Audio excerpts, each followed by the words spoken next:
Welcome to Forged in the Fires podcast with Fireman Rob. Being a fireman, father, veteran, husband, world record holder, and Ironman, he brings stories of experience to impact your life while challenging you to live it. What do you want from your life? Why do you want it? Are you willing to go through the challenges to get there? If you have the courage to take that first step, let this podcast be the catalyst to start your fire while you bring the resilience to make it continue to burn. Our lives are made up of moments called right nows. So let's get started. Forged in the Fires podcast with your host, Fireman Rob, begins now.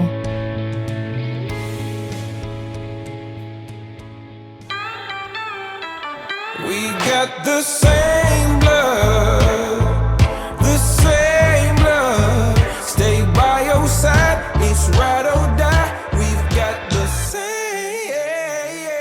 blood. All right, welcome back to Forged in the Fires podcast. I'm your host, Fireman Rob. Today's guest, I am excited to have the conversation with. He talks about mental health. He talks about emotional resiliency. And his story is really one that you have to understand to see where he is at today and how many people he's helping to face that stigma. The gentleman I have on today is Pasha Palanker. Thank you so much for joining me in your car. Hey, Rob, appreciate you having me on. It's a pleasure to have this conversation. It's so great to have a veteran on, two-time Purple Heart recipient, and now you're able to kind of communicate with individuals on a different level. It's that experiential knowledge that you have that you're able to deliver. But I want to go back actually because I love your story. You're an immigrant. You came from Moldova when you were 15. Tell me more about that experience of immigrating to the U.S. and then that story of like how you felt like it was pretty cool. Yeah. I came here when I was 15 from the Republic of Moldova, which there's a lot of action going on over there since it's right next to Ukraine. Right. But when I came here, we immigrated to Los Angeles, just me, my mom, my brother, and my grandparents, and we were in a rough part of town, and we had no money, didn't really know much of what's going on, how this country works, but we stumbled our way through it. And it didn't matter that my clothing was donated, that I remember being rejected trying to buy a burger at Jack in the Box because I tried to use food stamps. None of that stuff mattered. I was just so grateful to be in America. I probably for the 6 months of my life here, I was like, I would wake up almost pinching myself. It's like, is this really happening? Am I dreaming? And, and although we lived very poor by an average American standard, I was just so grateful to be in this nation. And then this nation, they propped us up, and the community around us propped us up, put us on our feet, and gave us an opportunity to build our own American dream. And that was the main reason why I wanted to enlist in the Army, despite the Afghanistan and Iraq wars that were going on at the time. That's amazing to have that feeling of being able to give back like you did. And when you got into the Army, you started as a Russian linguist. Is that correct? Yeah. I went in. I mean, I did. I knew so little about. Yeah, I knew so little about the Army that I went to the recruiter. He's like, take this test. Oh, you speak this language? Let me put you in this job. and I was like, you'll love it. Yeah, and that's how I ended up in this job. But then after my first few years in the Army, I learned about the Army, about different opportunities, and that's when I went on and tried out for special operations, and that's where I spend most of my time. And how did you like the mindset? That's what I always love to focus on, because there's so many different life experiences that people have and paths that they choose. What was your mindset like when you went into the military? What did you feel? What were you thinking it was going to be like? Well, I had no idea what to expect. Like, all I had was, the fear that my mom had from our days, like living in Soviet Union, and how terrible that military was, with the hazing and everything else that comes with that, but just Right. like to extreme level. And really, that's all I knew about the military. So when I went in into boot camp, it was just, I just kept an open mind, just like, well, it is what it is. I'm here now, and it was scary and it was intimidating, and I've never been outside of Los Angeles at that point, so, and my English still wasn't that great, so there's a lot of anxiety around and insecurity around who I was, and trying to figure out uh, Oh, jeez. who I am, right, in the Right. process. But I found a lot of those answers while serving in the military, and it wasn't easy, but No. there Yeah. was just so much meaning. There was just so much meaning behind it, and purpose, and I'm very grateful for that experience.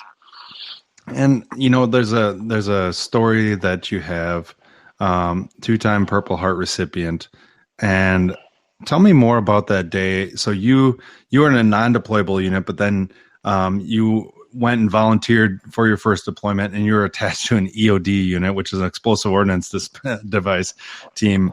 That's a pretty tough Yeah. assignment to be on your first assignment deployed. What was that? What was that like when you got over there? Like, how did you meld with the EOD team, and kind of what was your role? Well, it was overwhelming. I can You understand know, that. it was overwhelming because a part of that team, you go out and you're involved in every incident that has to do with anything that has to do with explosives, whether it's an IED, an explosion that just happened, or whether it was found, and then EOD team goes out to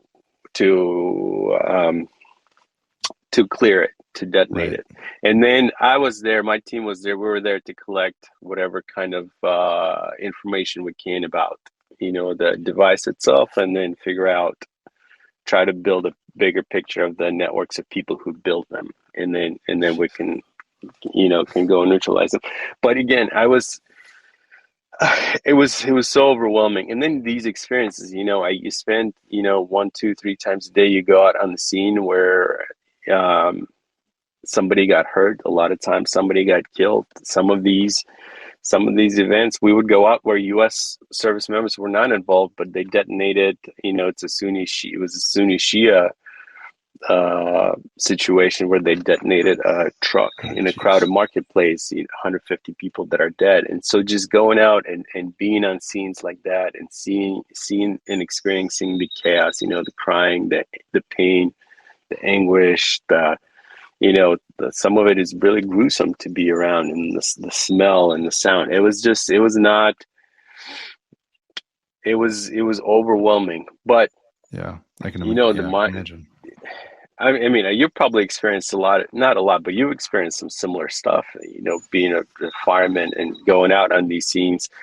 Uh, it was just but you get used to it, right? Like Right, you get numb eventually to the it, right? norm, yeah, you get numb to it, and it becomes the norm Right. until you come home. Right? Yeah. And Um, that Purple Heart probably weighs pretty heavy. I've talked to a few others who've had Purple Hearts, and it weighs pretty heavy on their soul, on their being. How do you see that Purple Heart? Because, like, you survived an IED that was close to that. You were right there next to it. yeah. What is that feeling that you have, that you were able to survive in those moments? What does that mean to you? Well, first let's go with Purple Heart. Purple Heart, it's an interesting award. It's an award that nobody else wants. Yeah. Uh, but once you have it, it's like a little, badge of courage, almost like, Right. I've been there and I've done that, and there's no question about it. But there's also a lot of guilt that comes with the Purple Heart, because I've been awarded 2 Purple Hearts, and I'm fortunate enough to have all my limbs, and mainly to be intact outside of not being able to hear out of my left ear, everything else healed. But you have how many service members have died and received the Purple Heart, or I have several friends who are triple amputees. They're missing both legs and an arm, and it's the same award. There's no degree to a Purple Heart. It's not Right. like right. So yeah, no, I totally get that. Yeah. Yeah. So Purple Heart, it is a heavy. It's a heavy award to wear, and it's an interesting one. There's a lot of mixed emotions that come with it. I can imagine. But as far as surviving that stuff, there's a lot of gratitude, especially. But early on, there's a lot of gratitude, and like, man, I can't believe I walked away from that. But then, just like everything else, being human, you get used to it, and you start taking life for granted once again. At least I did. I don't know, maybe, right? And you I start can hear, and you forget how lucky, how blessed you are to be here and have another chance at life. But then for me, it happened a couple more times, and so I had to get punched in the face a few more times. Punched in the face, kicked in the nuts. Yeah. I mean, come on. Just to get to this point to now, it's like, man, I'm grateful. I'm really grateful for every day that I get. And how did your transition of who you were throughout your time in the military, how did you see yourself grow, or how did you see some things diminish in your life? What did that look like? Because when you went in, you said, I didn't know what I was doing. I didn't know what this was about. When you left, who is that Pasha? Who is that person that left? Oh boy, I don't think we have enough time to just you just keep going, brother. Yeah. Well, I'll just tell you this: like a lot of young men, I joined the military. One of the things I was looking for is to test myself, to find out about myself, who I am, and that kept happening throughout. Like, I volunteered for the deployment because I didn't want. We all thought the war was going to be over and then it's done. So I didn't want to be like in the army and not go and contribute to the fight. Right. Who knew it was going to last another 20 years? But the reason why I volunteered is like, because it was a constant search as a young man to try and find myself, and going out and trying out to be in special operations, and then going out and doing all difficult schools. All of it was part of searching to find out who I am, and also, trying to build myself as a man from inside out. Right. But what the interesting thing that happened is I did not really find that. I was doing stuff to prove myself in the eyes of others, in the eyes of my peers. But I was not fulfilling that hole that was inside of me that I kept searching to find answers to. It just was not enough. It didn't happen until I hit a rock bottom from my struggles with my mental health. And it's only after that, it's only when I hit that rock bottom is when I started to search myself at a deeper level. That's when I started to find the answer. So it wasn't the tough schools. It was this existential crisis I was going through, as at this point, as a husband, as a father to 4 boys, and then as a service member who's being forced to medically retire because of my mental health. That's when I actually found the answers that I was looking for while serving. I love that whole transgression, because it's so powerful, because I think a lot of people have been through that but haven't really been able to verbalize it. And have you seen that power of being able to verbalize what you went through to get to where you are, powerful to yourself, not just other people? So I'm not sure if I understood the correction. Have I seen? Was it just as You, powerful to you as it is to other people to hear about your how you transgressed from that mental health, that dark place to where you are now? Does that continue to help you to be better and find new paths for you to be able to be mentally well? oh my God, it's been life changing, man. It's been so. 3 years ago, probably 3 years ago, almost to the day, because it was around this time, around Memorial Day, 3 years ago, when I was done. Like I was in a Hmm. place where suicide was real and it was Right. illogical because I was carrying such a heavy burden. It was suffocating me. I had no ability to be around my wife and kids just because I was irritable and angry, and I would snap over like any little thing. So I would isolate myself, and while isolated, I would drink and numb my pain. But then I would feel guilty about not being there with my family, and my kids would look at me all scared, and then Right. and then at the same time, isolation with COVID, it was happening. So I couldn't be around any other veterans, which is very powerful and uplifting. When just it's just good to be around somebody who understands what you're feeling, what you're going through, without you saying a word. So that it was kind of perfect storm that hit me 3 years ago.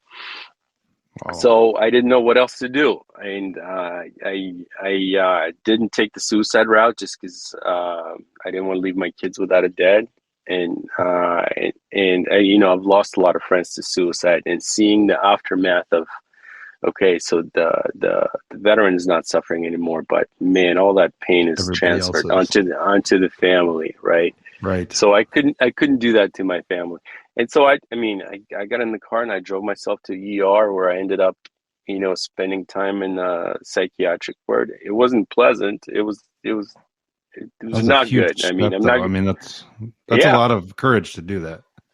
Well, I I think mean, that's, yeah. yeah, yeah, When you look at your kids, I mean, because you've even said like you started to see your anger, your frustration, your shortness with your boys. yeah, yeah, Well, what yeah. was that? What was that feeling in your mind? Like, I mean, you look at what you did in the military, and you served honorably, and you did all these things, and your boys looked at you and they mimicked you. What was that feeling when you started to see the bad side mimicked? The first thing is like I'm passing my PTSD, I'm passing it down to my kids. And Oof. that was my wake up call. Is like, okay, Yeah. I can say that I don't need help because I'm fine, but once you see it affecting other people and Right. people closest to you, that was a wake up call for me. It was like, I need to do something about this. Wow. So it was eye opening that, like, the first time when I saw, one of my boys, that anger, my anger in him towards one of his brothers. That was my wake up call, man. Wow. And you've even stepped out more. I mean, I love that you're still doing jumps. That's awesome. Like Oh man. how it's got to be, that's adrenaline rush, isn't it?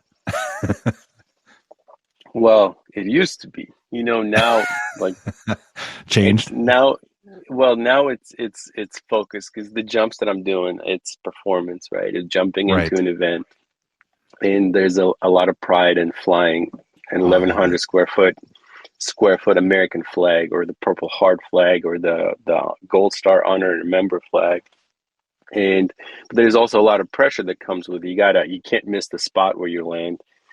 A lot of times we jump into stadiums with Yeah. thousands of people and some important people, or sometimes it's family members. So that's where the adrenaline rush comes from. It's not the jump itself anymore. It's That's a, just, you that's can't huge. screw it up. But that was, yeah, jumping was something that I did while in the service. And before I retired, I became a free fall instructor for the Army. And it's one of the things, jumping and running, it's one of those things that were my lifeline when I was struggling emotionally.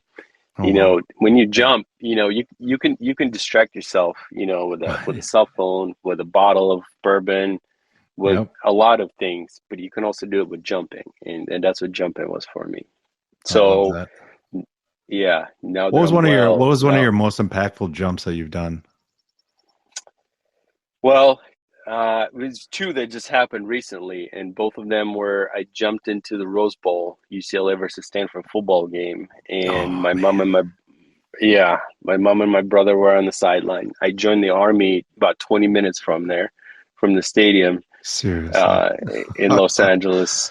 So that was pretty awesome. And then I jumped into the military bowl this past December with my wife and all four of my boys on the sideline with Maryland Governor Hogan, and in flying the Purple Heart flag into like a full stadium. That'd be powerful.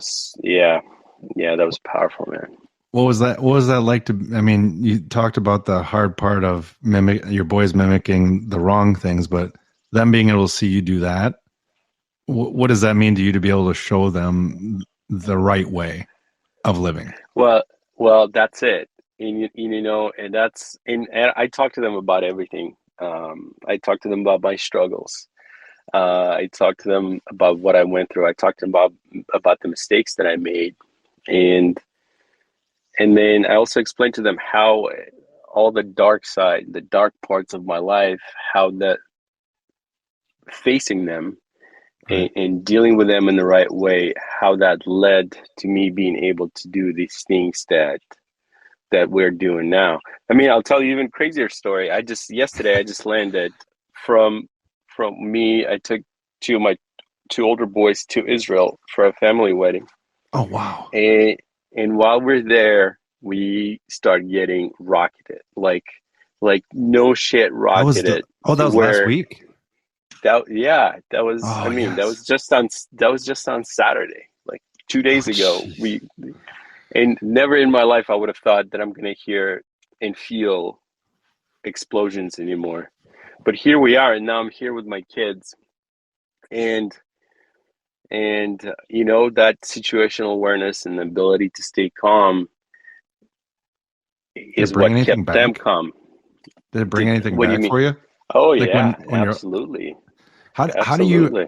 how did you because I think that's always the fear for a lot of people, like being in a situation where they're not really prepared for that something like that will happen. Whether it's the smell of concrete dust, that's what gets me, wet concrete. Uh-huh. But how did you, in that moment, how did you prepare yourself so that in that moment of unknown that you were able to, in essence, like you said, be calm for your boys, be able to be calm for yourself? How did you prepare yourself for that? Well, I think it would happen for you in the same way if whatever your triggers are, if those triggers are as a result of an actual threat, then like my mind just went back to mission focus. Right. I'm in combat and we gotta make it through. Right. And it's very different. Like when I'm here and I hear fireworks on the 4th of July, I know I'm not in combat, Right. but it stirs up everything, right? It brings up memories and it just takes me to this dark place. I know I'm safe, but it takes me to a dark place. Here, Yeah. where this was a real life situation, it's like, okay, I'm not in a good place physically, but my mind was where it needed to be just Oh wow. because Yeah. it's different. I mean, I who knew that I would get to experience something like that again? That's crazy. I mean, people just it's hard to grasp that, and I always love to get mindsets like yours to be able to deliver because not everybody has those experiences, but they have what would be dreamed as a trauma in their life experiences. You and I may look at it as like, oh man, that's not that bad, but that's what they've experienced, and I think it's so powerful to be able to have those different perspectives for people to see. I love the next thing that I want to talk about is you do jujitsu and Muay Thai, Hmm. and you created the compound. Tell me more about that. Well, you're giving me a lot of credit there. I I I I I'm going was to a give you a lot of co-founder. credit. You've done a lot of stuff. It doesn't matter. No, you created I it. I I appreciate it, man. I appreciate it. But I was fortunate enough to be good friends with my co-founder Pal. he is the Okay. man behind the compound. I believed in him. I supported him. Love it. And man, I feel like I missed out. The compound has been open since 2019, and I just recently started to go there consistently. And again, I've done my combative stuff while in the army. I wasn't that interested in it. But then as my older boy was getting really into wrestling, there's a youth wrestling program there. And I took him there one time, and then there's jujitsu going on at the same time. Yeah. And I watched it, and then I felt like a punk. It's like, well, what? I'm going to sit here for an hour and a half while my son is getting his butt kicked. And so I just went in. The next practice I went in, and boy, man, that was Humbling, an right? eye-opening. Holy smokes. Like, Yeah. everything that I've been through meant nothing when you're on that mat. And these 20-year-old kids they're just destroying me left and right. Oh, yeah, And that's where you need that help of that mindset. but man, and it's like, and I had to keep showing up. It got to a point where I would hope that my son would be like, man, I don't feel like going to wrestling today. You really want to go today? Yeah. It's like, are you sure? Are you sure? Like your ankle is all healed up? But at least you didn't kick him. That'd have been bad. Yeah. Well, yeah. Well, now you're giving me ideas. I know. But I kept going, right? And I just kept getting beat up. And it took a few months of me getting consistently, and I would dread it every time. But now, like, I'm starting to see things and feel things, and now I'm getting out of things, and I'm starting to feel progress. And that feeling of progress is huge. I'm still getting my butt kicked, every time. But I can have something to hold on to, right? That I got better, and that human to human contact, that physical exertion. I was already doing well with my mental health, but then jiu-jitsu took it to the next level, and I think this thing is going to stay with me as long as my body can keep up. I'm going to keep going. I love that. And it relates what you just talked about relates so well to the mental health, because we get beat up. Yeah. And then you have those little victories that a lot of times we don't hold on to. And then you lose that, and then you get beat up and beat up and beat up. And it's like, when can I stop? When can I stop? And that's that suicide idea. But that's so powerful that you have that component and that you went through that. Tell me a little bit more about, the emotional resilience, and in your life, like you said, every time you go back to that jiu-jitsu gym, you're like, oh crap, I'm going to get beat up again. Is it the same in your mind? How do you keep that resilience to be the best dad, husband, just human that you can be? Well, it's not easy, right? It's not easy, and it's not like, despite what it looks like on social media for me or anybody else. Wait, that's not real? Yeah, it's not. Like, we have our setbacks, and I still have my moments where I snap. So for me, I had you brushed on it, but I had a face-to-face with the suicide bomber, right? And he was so close to me that, the only option I had was, he was in his vehicle, I was in my vehicle on the roof, and the only option I had was pick up my rifle, lean over my protective plates, and just engage him right over the top. Right. And my brain was like, oh, that's not a good idea. So all my head wanted to do is just drop down, and I'm sure it was just a split second, because it was only like a 15-second interaction. But then I felt this anger unlike anything I've ever experienced. And I picked up my rifle, and I leaned over, and I took action, and I slowed him down enough, just enough. We passed him, and then he ended up detonating about 10, 15 behind. Jeez. So the point is, anger saved my life on that day, and then several other days in combat afterwards, which is very common, right? Anger is what drives action. Right. Problem is, I couldn't turn it off, and I didn't even know that I need to turn it off, and I wasn't aware of it, and the impact, because it started out slowly. Started out with like some road rage thing here and there before I had kids, and then when I had kids, that anger, like, would spill milk, and I would go like, I'm face to face with a suicide bomber again. Right. I would just overreact drastically.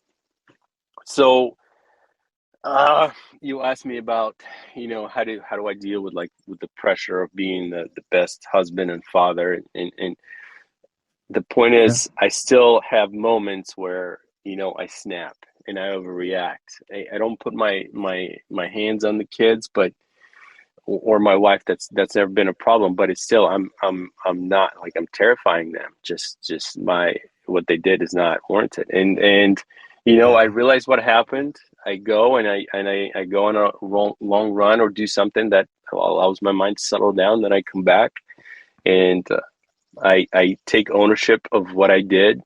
I That's explain to huge. them how I was wrong, and every time this happens, it happens uh, not to the same degree. So my anger is not as bad. So it gets better over time, and it doesn't happen as often. And that's how I came out of it. Yeah. Uh, it's it's but it's communication. It's constantly trying and not giving up. Just because you have a setback, you pick yourself up, dust yourself off, and then you uh, get back to working on it. And then it's that feeling of progress. There was plenty of times where I would have normally snapped, but I didn't. And then you celebrate that, and you make sure you explain to your wife and your kids that that's what happened, and you got to give yourself credit, and you got to get somebody else credit, because that's encouraging, and they see it, and the kids see it, and they see the progress, and just like on the way down, you destroy yourself like one day at a time, one bad decision at a time. It's the same way on the way Nice. back up from that dark place. You get better one day at a I time. love it. I love it. Hey, You just got to keep going. Yeah, you just got to I, keep going. I love the message. I love what you've done. I appreciate your service to the country, um and also for just all the wisdom you instilled in my audience today. I always end the podcast the same way with 3 questions. Are you ready? Sure. No, Let's come on. do You it. have more confidence in that. Yeah, I got you. So if you could go back to your 18-year-old self and give yourself one piece of advice, what would that be?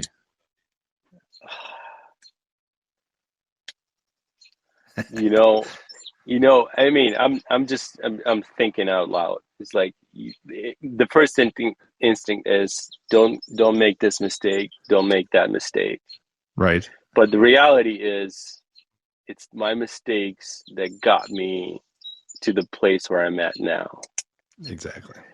So I don't know. I'm very grateful for my life now. I'm grateful for my suffering. So I don't know if I would change anything. And the stuff that I would change, it's trivial in a way. Like maybe I would have. It's just an example. Not that I would have done it. Maybe I would join the Marines instead of the Army, right? Or would have gone to the Ranger Regiment instead of this other unit. But then my Right. whole life would have been different. I wouldn't meet my wife, so I wouldn't change anything. It's I love it. just keep going, right? Keep going, one day at a time. I love that. I love that. All right. So here's the second one. So everybody has challenges and struggles on their level that they go through every single day. If you could give them 2 pieces of, or 2 habits or 2 pieces of advice that they can incorporate into their daily life to continue to move forward, what would those 2 things be? Well, first thing, and this is the most important, is take responsibility for your life. It's easy to blame Love that. somebody else. Like for us, for veterans, it's easy to blame the VA or the Army or the leadership.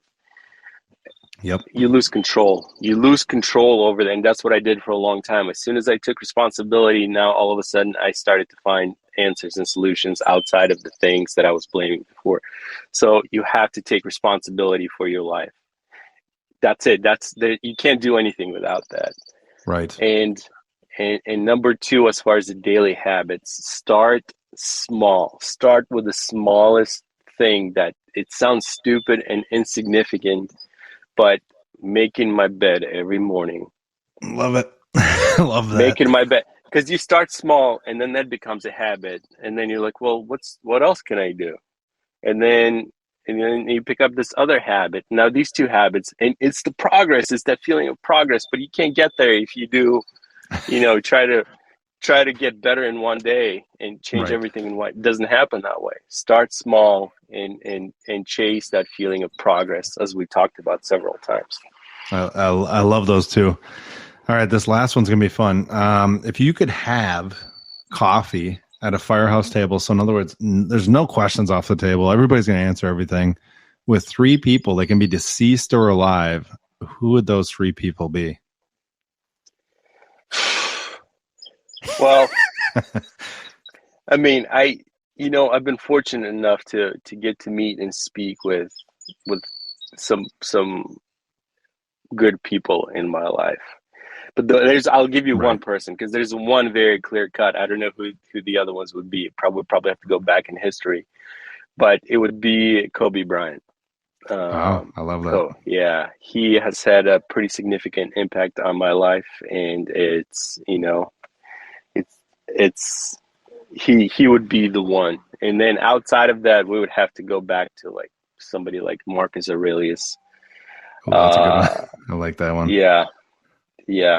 And the third one out, maybe it'll come to me later on during our conversation. I love it. Yeah, you just call them up and invite the third one. I like it. Yeah. How about you? How about me? Oh man, I've never had anybody ask me this question. This is good. I like this. One of the people that always interests me with George Washington. Okay. The amount of things that he had to go through, and for him to say, no, I don't want to be president. We're just getting back into the same thing. I think that's just an amazing person to understand, like the reality of the transition of a country.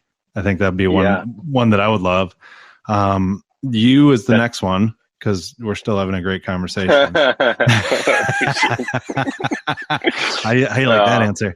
Yeah. Wait. Yeah, it would get there. And then, the last one, I would have to say, General Patton is always one of those ones that I loved the mindset of.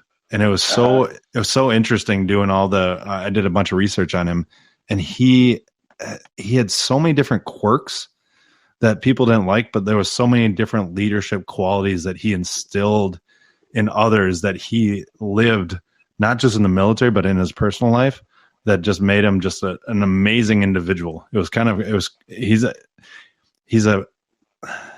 can you say freak of nature? He's just different, right? I love it. Yeah. I love that you asked me that question. I've never had that happen. That was good. Man. Yeah, I'm glad. Thanks for answering. Well, I want to make sure, Oh, no problem. I want to make sure people go to your website, because you do keynote speaking, you do coaching, you talk about mental health and overcoming adversity. Make sure you go to Pasha Palanker. You spell that PashaPalanker.com. Make sure you go there. You do not want to miss out on him being able to come to your company and speak on overcoming adversity and mental health. But at the same time, man, you just exude the resilience in life. I love that. I appreciate you coming on today, and I wish you the best of luck. Thanks, Rob. I appreciate you having me on. I appreciate you having this conversation and getting these, our stories into the world, because this is how we make an impact, and this is how we help each other. It's not an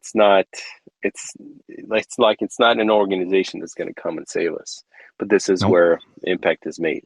Thank you. Thanks for listening and supporting the Forged in the Fires podcast with Fireman Rob. Remember, don't forget to like and subscribe to this podcast, and please share this episode with a friend or family.